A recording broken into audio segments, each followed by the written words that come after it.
What rules would you have at a school to stop fighting? I think the first rule that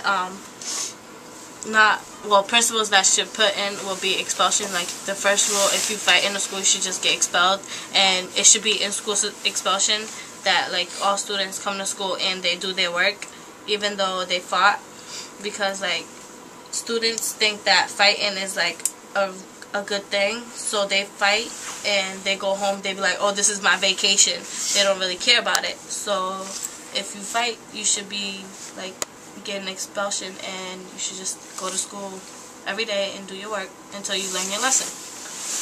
Well, I feel like that's not the right way to go with it, because you just don't learn like that, because sometimes you won't get, if you expel, you won't get back to Boston Public Schools, so you have to do alternative school. So it's basically like messing up your like the rest of your life.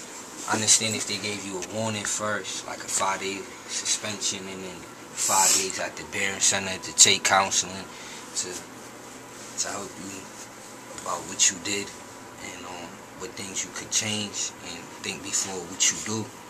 But won't you still learn your lesson from the first part, like first time you fight? But that's a 5-day suspension. It's not like you just get expelled your first time. Okay, so if you got suspended for 5 days, it's the same thing as saying, "Oh, I got expelled," and you still got to go to school. Not necessarily, because if you're getting expelled, that means you're leaving that whole environment, like all your friends, everyone you ever knew. You gotta just quit that and start fresh from somewhere else. But won't you learn your lesson?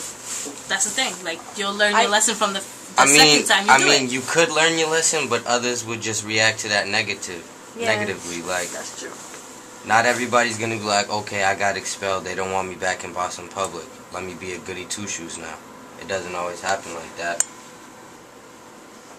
So, I mean, expulsion sounds a little extreme on this side.